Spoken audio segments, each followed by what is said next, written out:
Okay, so today I am going to be talking about my rewrite of the monsterverse and how I would have done it. And also, don't think that this video means that the monsterverse is bad. I just think it could be better. But anyways, with all that out of the way, let's get into how I would have rewrote the monsterverse.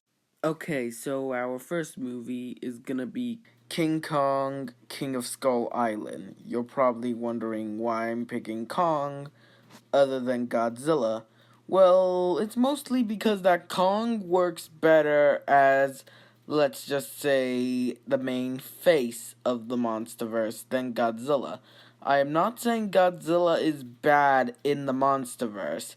I'm just saying Kong has better character and will attract more American audiences to theaters because they all grew up with King Kong when it comes to monster movies. So yeah, and as for the main plot of this, it will basically be the events of King Kong, King of Skull Island, or just Skull Island.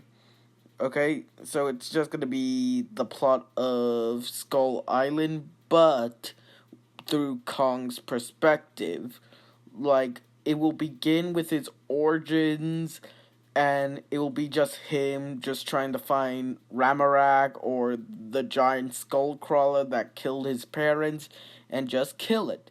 That's just his main goal through this movie, and these humans are just trying to study the island, and he is obviously angry that these people are on his island, so he just decides to destroy them and all of their weaponry. And the humans still have some time to shine, but Kong has more time to shine.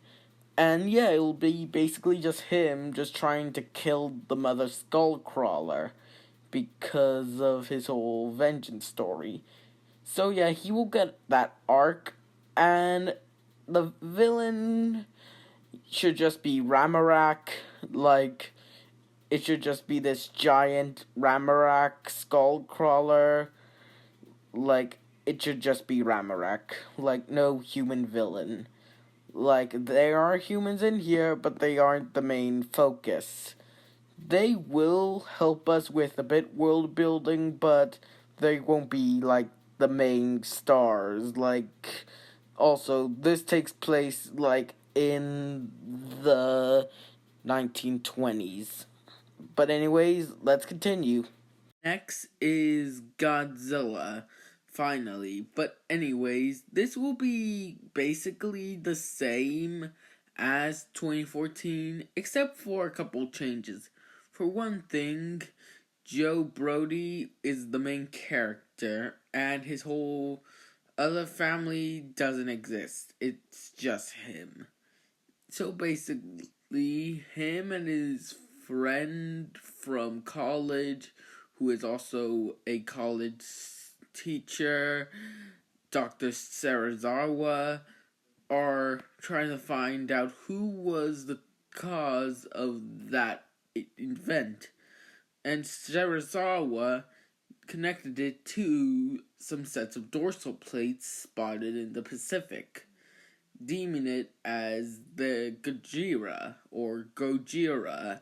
Basically, the legend basically states that a being beyond anything humanity has ever saw came once every 1 million years to a creature comes out of the heart of the earth and finds another god worthy of fighting it. And they are like trying to go out and find it. They go to very much every single location, with them finding not only Godzilla but also some Muto eggs. They also still found Dagon skeleton and other things until like they gotten kidnapped by a new character that I'm just calling Jacob. Basically, Jacob is the head of Monarch, and he's basically like explaining to these two that they shouldn't put their noses on places that shouldn't affect them and all that stuff. And then the rest of the movie just continues by that at the near end, where we see Godzilla fighting the Mutos and then killing the Mutos, and then finally another change is that instead of the female just reaching the bay, she goes all the way to the Pacific, nearing like in the middle of the Pacific, until Godzilla came and then killed her by shooting some atomic breath into her mouth. So this will affect two things. One, people won't know that Godzilla is a hero until much later.